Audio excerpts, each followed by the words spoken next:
નમસ્કાર. ગુજરાતી પુસ્તક પરિચય શ્રૃંખલાના ત્રીજા ભાગમાં આપ સૌનું સ્વાગત છે. મારું નામ આકાશ જોશી છે અને હું એક લેખક છું.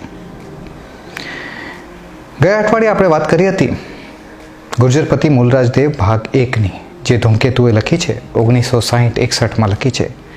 અને આજે આપણે વાત કરશું મૂલરાજ દેવના બીજા ભાગની. પણ પહેલાં આપણે થોડું જાણી લઈએ કે આપણે ભાગ 1માં એ જોયું હતું કે પાટણના હાલાતને જોઈને મૂલરાજ દેવે એના મામા સામંત ચાવડાને મારી નાખ્યો હતો અને પછી રાજગાદી ઉપર બેઠો હતો પાટણના હાલાત સ્થિર કરવા માટે. પછી એને સોમનાથ સુધીનો જે રસ્તો છે યાત્રાળુઓ માટે સુરક્ષિત બનાવ્યો. અને હવે આપણે ઉત્તરાર્ધની વાત કરીએ છીએ કે ઉત્તરાર્ધમાં એમને કઈ રીતે હવે પસ્તાવો થવા માંડે છે. એમને જે મામાને માર્યા, એક કર્મને અકર્મ કઈ રીતે કરવું, એ આખી ચોપડીનો સાર છે. પણ હજુ એ એમના જે યુદ્ધરંગનું વર્ણન છે આ ચોપડીમાં પણ છે. પહેલા ભાગમાં આપણે જોયું હતું કે એમને રા ગરિયા અને લાખા ફુલાણી તેની સાથે યુદ્ધ કર્યો હતો. અને આ વખતે વાત છે શાંકભરીના વિગ્રહરાજ અને લાટના સેનાપતિ બારપતિ. લાટ પાટણના દક્ષિણમાં છે, દક્ષિણ ગુજરાતને લાટ કહેવાય. અને શાંકભરી અજમેરના ઉત્તરમાં છે. સાંભર ઝીલનું નામ તમે સાંભળ્યું હશે. એ સાંભર ઝીલને શાકંભરી કહેવાય. અને ત્યાંના રાજા હતા વિગ્રહરાજ. તો ઉત્તરથી વિગ્રહરાજ આવે છે અને દક્ષિણથી બારપ આવે છે. અને બંને સાથે યુદ્ધ કરવું તો મૂલરાજના બસમાં અત્યારે નથી, કારણ કે એ તો બધાના માટે તકલીફ હોય. તમે જો બીજા વિશ્વયુદ્ધની વાર્તાઓ વાંચશો તો એમાં વાંચશો કે જર્મનીને પણ કઈ રીતે બે તરફ યુદ્ધ કરવું પડ્યું, એટલે એ હારી ગયો. આ યુદ્ધમાં એક કિસ્સો મને જે મેં વાંચ્યો અને મને કંઈક યાદ આવ્યું. ટ્રોય મૂવી તમે જોઈ હશે. ટ્રોય મૂવીમાં અકિલીસ જે બહુ વિખ્યાત અણનમ યોદ્ધા છે, એને ટ્રોયના જે રાજકુમાર છે હેક્ટર, એને દ્વંદ્વ યુદ્ધમાં પરાસ્ત કર્યો, એને મારી નાખ્યો અને પછી એના શરીરને ઘસડતો ઘસડતો એના તંબુમાં લઈ ગયો. હવે રાત પડી, આખી જગ્યાએ એના સૈનિકો હતા અને તોય હેક્ટરના જે પિતા હતા, ટ્રોયના રાજા, એ ત્યાં આવ્યા રાતે તંબુમાં. તો અકિલીસે કહ્યું કે તમે આ તંબુમાં પહોંચ્યા કઈ રીતે? અને ત્યારે એ ગઢડા રાજાએ કહ્યું કે ભાઈ, આ રાજ મારું છે. આ રાજના રસ્તાઓ ખૂણે ખૂણા તમારા કરતાં વધારે મને ખબર છે.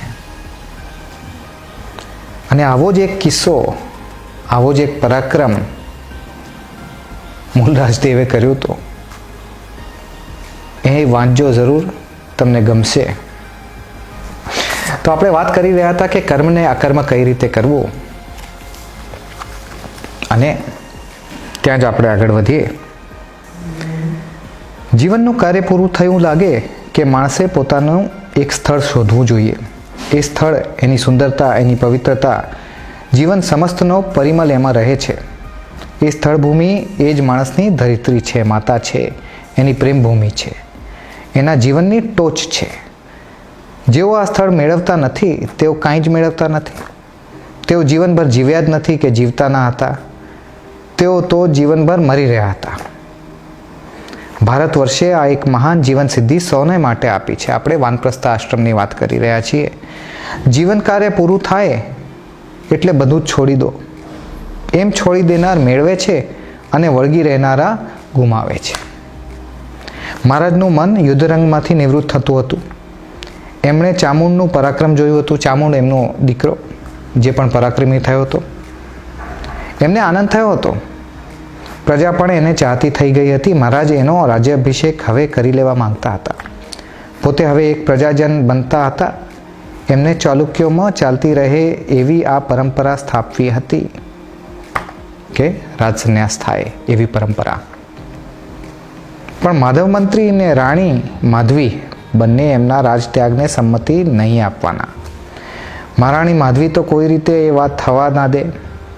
એને પરમ શ્રદ્ધા હતી જીવવામાં, છેલ્લી ઘડી સુધી જીવી લેવામાં.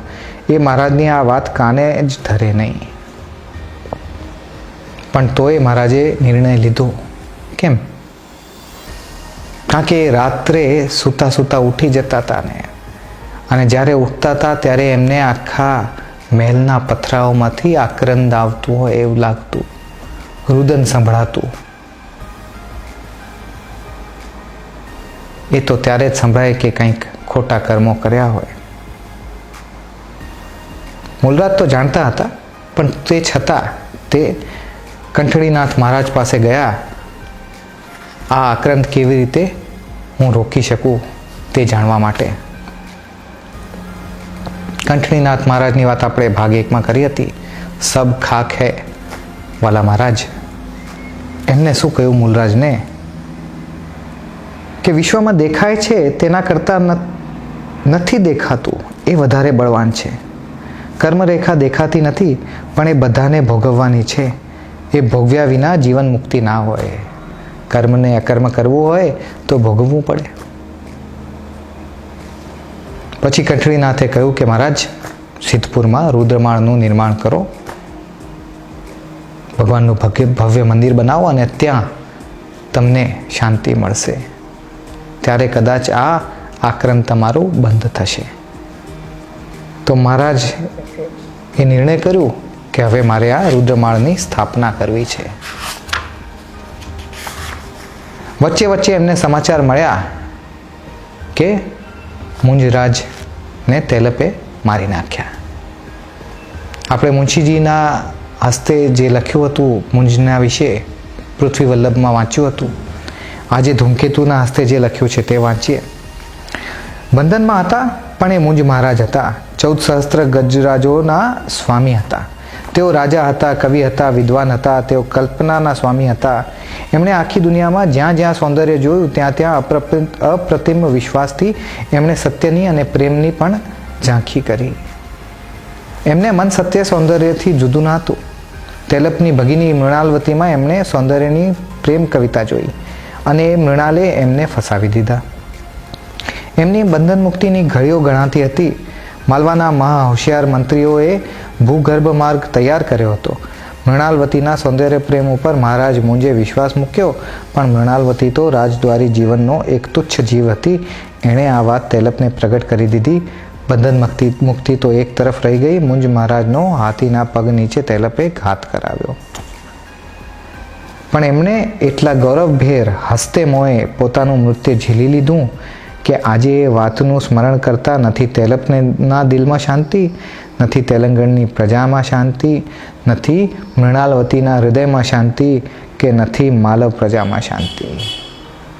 રાજહત્યા જે દ્વંદ્વમાં ના હોય, રાજહત્યા જે યુદ્ધના દોરાણ ના હોય, એ રાજહત્યાથી પાપ લાગે. એ જ રાજહત્યા ગુર્જરપતિ મૂલરાજ દેવે પણ કરી હતી, સામંત ચાવડાની. તો એ પાપ તો એમને લાગ્યો. ચલો આગળ વધીએ.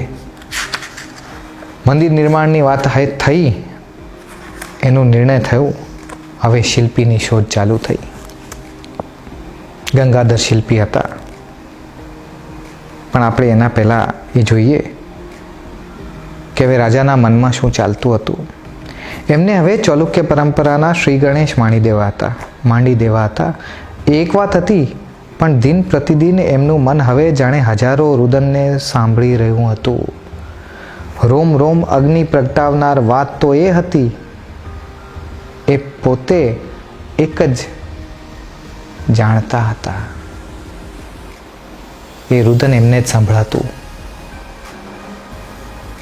એમને કોઈ વાતમાં હવે રસ ન હતો. પોતે અર્બુદથી કચ્છ સુધીને પાટણથી ભૃગુ કચ્છ સુધી એક સ્થિર રાજ સ્થાપ્યું હતું. કોઈ એમાં વિદ્રોહ કરે તેમ અત્યારે તો હતું નહીં. ચામુંડ યોગ્ય વારસ હતો. એનો રાજ્યાભિષેક ઉજવવાનો હતો. એની તૈયારીઓ પણ ચાલતી હતી.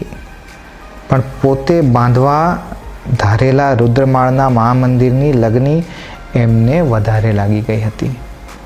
મહામંદિર શરૂ થાય કે તરત પોતે ત્યાં બેસી જવા માંગતા હતા. એટલા માટે મહામંદિર બાંધવું હતું.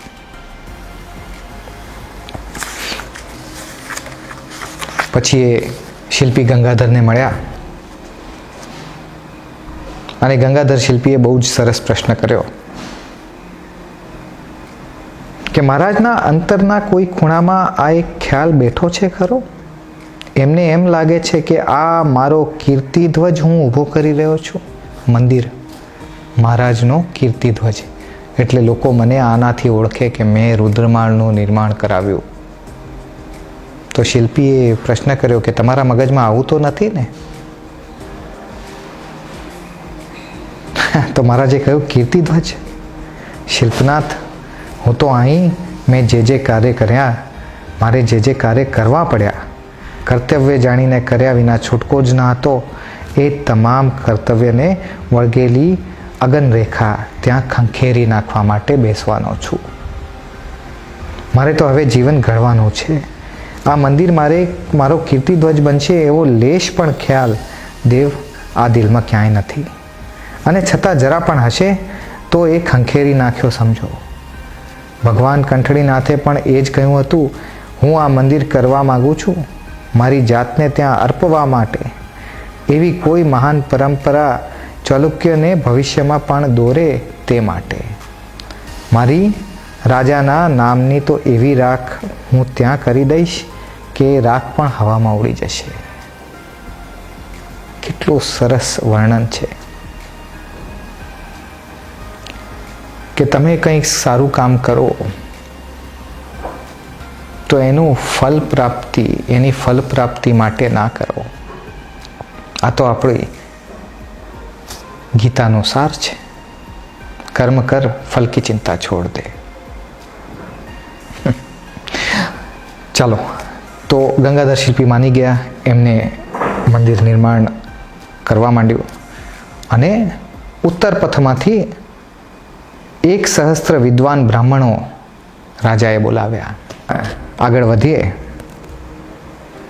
તો હું તો ઉત્તર પથમાંથી જે 1,000 વિદ્વાન બ્રાહ્મણો આપણે બોલાવ્યા છે આ પ્રસંગને અનુરૂપ વિધિ કરવા, તેમાં હું પણ હવે બેસી જવાનો. મહારાજને એવું હતું કે પોતે પણ સંન્યાસ લેવાના હતા. તે માટે એમને 1000 બ્રાહ્મણ ઉત્તરથી બોલાવ્યા હતા અને એમને દાન આપીને બ્રાહ્મણને પછી એમને સંન્યાસ લેવું હતું. વચ્ચે આ રુદન ચાલતું રહ્યું કે એમને મામાને માર્યો. રાણી ભાટી અને એમના દીકરા અહિપતને ત્યાંથી ભગાડ્યો. સારું કર્યું, મારવું નહોતું એટલે ભગાડી નાખ્યો. પણ પછી એમને ખ્યાલ આવ્યો, પશ્ચાતાપ જ્યારે મનમાં આવે ત્યારે જુદા જુદા ખ્યાલ આવે. એમને પણ મનમાં ખ્યાલ આવ્યું કે હું આ અહિપતને રાજ કેમ ના સોંપું, કારણ કે આખરે તો સામંત ચાવડાનો દીકરો હતો, રાજ તો એનું હતું. જ્યારે એવી વાત મનમાં આવી તો માધવ મંત્રી અને રાણીએ એમને આ વાતમાંથી બહાર ખેંચ્યા કે આવું તો ના કરાય. તમે આટલું સ્થિર રાજ્ય આપ્યું છે, ચામુંડને સોંપો, ચામુંડ સારો રાજા બનશે. અહિપતની અમને જાણ નથી. તો રાજા છેવટે માન્યા અને પછી કહ્યું, પણ તો માધવ મંત્રી, હું બીજી રીતે મારી જીવન શુદ્ધિ મેળવીશ, બાકી હું અંતિમ પળે પાછો પડવા માંગતો નથી. એમને જીવન શુદ્ધિ મેળવવી હતી. એમને પશ્ચાતાપ કરવો હતો. એટલા માટે અહિપતને બોલાવ્યો હતો. હવે અહિપતને નથી બોલાવવાનો તો હું બીજી રીતે મારી જીવન શુદ્ધિ મેળવીશ. તો મંત્રીએ કહ્યું, મહારાજના અંતરને જે બીજું ગમે તે ભલે કરે, બાકી આ વાત નહીં બને તે નહીં બને. પણ સાંભળો, પછી તમે મને રોકી નહીં શકો. નહીં રોકીએ. બંને રાણી અને માધવ મંત્રીએ કહ્યું, અમે નહીં રોકીએ. તમે જે કરવા ઈચ્છો છો અમે નહીં રોકીએ. તો રાજા રોકાઈ જાય છે, અહિપતને નથી બોલાવતા અને મંત્રી અને રાણી માની જાય છે કે એ જે બીજું સંકલ્પ કરશે તેમાંથી એમને રાજાને નહીં રોકે. તો રાણી જાણવા માંગે છે કે ભાઈ સંકલ્પ શું છે મહારાજ. તો મૂલરાજ કહે છે, સંકલ્પ બોલાય એ પછી એ બે કોડીનો પણ રહેતો નથી દેવી. પણ સંકલ્પ મેં કર્યો છે એટલું જ જાણો.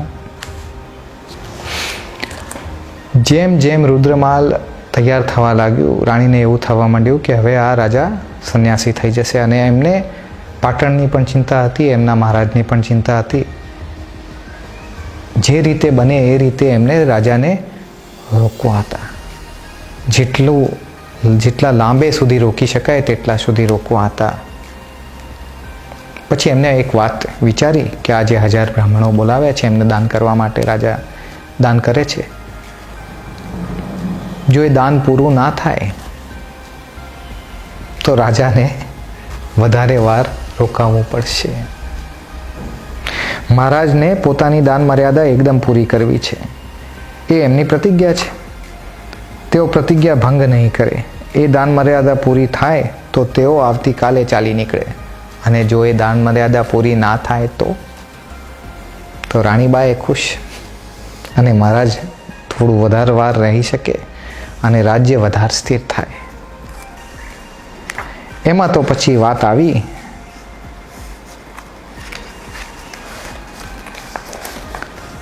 ત્રણ બ્રાહ્મણોની. આ પણ એક નવી વાર્તા છે 3 બ્રાહ્મણો વિશે. વાંચીને મને બહુ ગમ્યું જે રીતે ધૂમકેતુએ વર્ણન કર્યું છે. દાન કઈ રીતે થતું હતું હું તમને બતાવું જરા. મહારાજે ઉયા ભટ્ટના લલ્લનને એમના દીકરાને ઉયા ભટ્ટ જે હતા રાજપુરોહિત દાન અધિકારી નિમ્યો હતો. આ બધા દાનની એ તપાસ રાખતો, ગોઠવણ કરતો, રાજપુરોહિત પાસે બ્રાહ્મણોને લઈ આવતો. રાજપુરોહિત એમની પરીક્ષા કરતા, પછી એમને મહારાજ પાસે લઈ જતો. રાજપુરોહિત પણ સાથે જતા, પછી મહારાજ દાન દેતા. આ રીતે બધું થતું હતું. એમાં તો 3 બ્રાહ્મણ એવા મળ્યા જેમને જે લલ્લોપાધ્યાય રાજપુરોહિતની પાસે લઈ ગયા. કેમ લઈ ગયા હવે સાંભળો. પણ એની સાથેના 3 બ્રાહ્મણોને જોતા રાજપુરોહિત સોમશર્મા પણ છક થઈ ગયા. કંઈક વિચારમાં પડી ગયા. એમને નિહાળ્યા. તેઓ એમને નિહાળી રહ્યા. પૂરા 5 હાથ ઊંચા, ખડતલ, બ્રાહ્મણ કરતાં વધારે ક્ષત્રિય સમાજ જણાતા, તેજસ્વી, તીખા, વાણી સંયમ વિનાના, અડબંગ, આખા બોલા, અડીખમ, આકરા, અણનમ એવા 3 માણસો એમને ત્યાં પોતાની સામે જોયા. તેઓ સમજી ગયા આ બ્રાહ્મણો દાન લેનારા જ નહોતા. એમના હાથ જાણે માગવા માટે કે લેવા માટે ટેવાયેલા જ ના હતા. એમના હાથની નસો તેઓ જોઈ રહ્યા. હવે આવા બ્રાહ્મણ મળી ગયા જે દાન સ્વીકાર ના કરે અને રાજાનું દાન પૂરું ના થાય તો એમની તપસ્યા, એમની પ્રતિજ્ઞા ભંગ થાય. શું કરવું? પણ મહારાણીને પ્રસન્નતા હતી. મહારાણીની તો ખાસ ઈચ્છા હતી કે આ બ્રાહ્મણો જો અયાચી રહે એટલે દાન ના સ્વીકાર કરે તો મહારાજ પોતાની પ્રતિજ્ઞા પૂરી કરવા ઉત્તર પથમાંથી બીજા આવી રહેલા બ્રાહ્મણો માટે રાહ જોવાના. એમાં વખત જાય. એવું નથી કે એમને દાન નથી કરાવવા દેવું અને મહારાજને અંત સુધી રોકી રાખવા છે, પણ થોડું વખત વધારે રોકવું છે. તો એમાં તો આ 3 બ્રાહ્મણ આવે છે, મહારાજની સામે આવે છે અને મહારાજ જ્યારે કહે છે હું દાન આપું તો બ્રાહ્મણો કહે છે કે અમે દાન ના લઈએ. અને કેમ ના લઈએ સાંભળો. દાન આવે અંદરથી, અતળ ઊંડાણમાંથી, નિસ્સીમ શ્રદ્ધામાંથી, મનની એક રેખા જેટલી પણ નબળાઈમાંથી નહીં, એક રેખા જેટલી ફળ પ્રાપ્તિની ઈચ્છામાંથી નહીં. દાન તે છે, બીજું બધું દેવાનું છે. આ સંસારમાં દેનારાઓનો પાર નથી, દેનારાઓનો પાર રહેવાનો પણ નથી. બાકી અહીં કોઈ દાન આપતું નથી. દાન દેવાવાળો તો 1000 વર્ષે માંડ એક જન્મે છે. દાનવીર કરણની યાદ આવી. આપણે બધા દાન આપતા હોઈએ છીએ. કદાચ આપણે દાન નથી આપતા, આપણે દઈએ છીએ. બહુ જુદી વસ્તુ છે. ફળ પ્રાપ્તિની ઈચ્છા વગર દાન દેવું એને દાન કહેવાય. તો આનો કંઈ ઉકેલ નીકળ્યો? બ્રાહ્મણોએ દાન લીધું, રાજાની પ્રતિજ્ઞા પૂરી થઈ. એના માટે તમે વાંચો, હું નથી બતાવવાનો. પણ પ્રતિજ્ઞા પૂરી થઈ.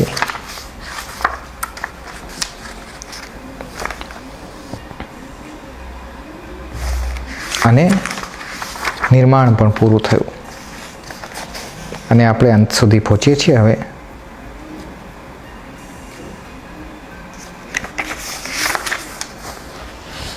બધું પતે છે, નિર્માણ પતે છે, ચામુંડને રાજા બનાવી દેવામાં આવે છે અને હવે મૂલરાજ દેવ બધાથી વિદાય લેવા ચાલે છે. જે ધરતી ઉપર પોતે પરાક્રમ કર્યા હતા, આનંદ કર્યો હતો, શાસન કર્યું હતું, પળે પળ કર્તવ્ય અને સ્વજનોની શ્રી કૃષ્ણ ભાખી વ્યગ્રતા અનુભવી હતી, તે ધરતીની આજે પોતે છેલ્લી પ્રેમ ભરતી વિદાય લેતા. એમના મનમાં ભૂતકાળની અનેક વાતો રમી રહી હતી. અહીં જ પોતે પહેલાં લથડતા ડગલા ભરતા હતા.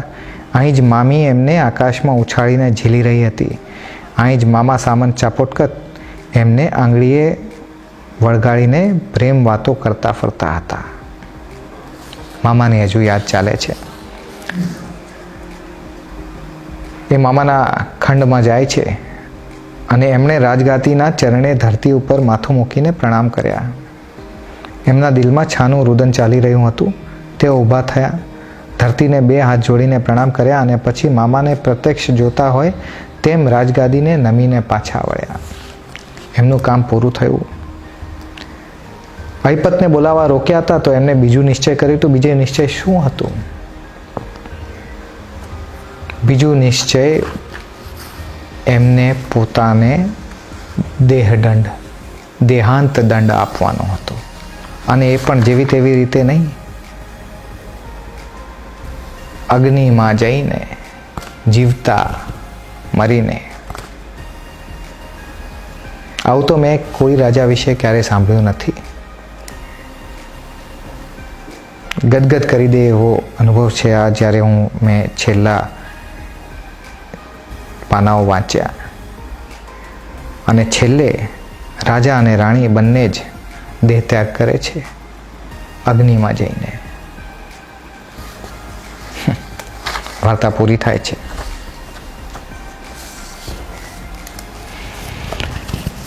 સિદ્ધપુરમાં રુદ્રમાળના ખંડેર હજુ સુધી છે. ખંડેર જોઈને યાદ આવશે કંઠડીનાથની વાત કે સબ ખાક હૈ, ખાખ મેં આયે થે ખાખ મેં મિલ જાના હૈ. પણ તોય આપણે કર્મ કરવા જોઈએ. મૂલરાજ દેવની વાર્તા મને બહુ ગમી.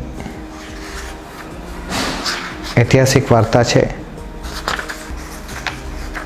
તો આપણે આ જાણવા યોગ્ય છે ગુજરાતીઓ માટે કે મૂળરાજ દેવ કોણ હતા, સોલંકી વંશ શું હતું, આપણો ઇતિહાસ શું છે. 13મી સદી પહેલાં પણ આપણો ઇતિહાસ હતો, ઘણો પહેલાં પણ ઇતિહાસ હતો, મધ્યયુગનો પણ ઇતિહાસ હતો અને બહુ જ પરાક્રમી ઇતિહાસ હતો.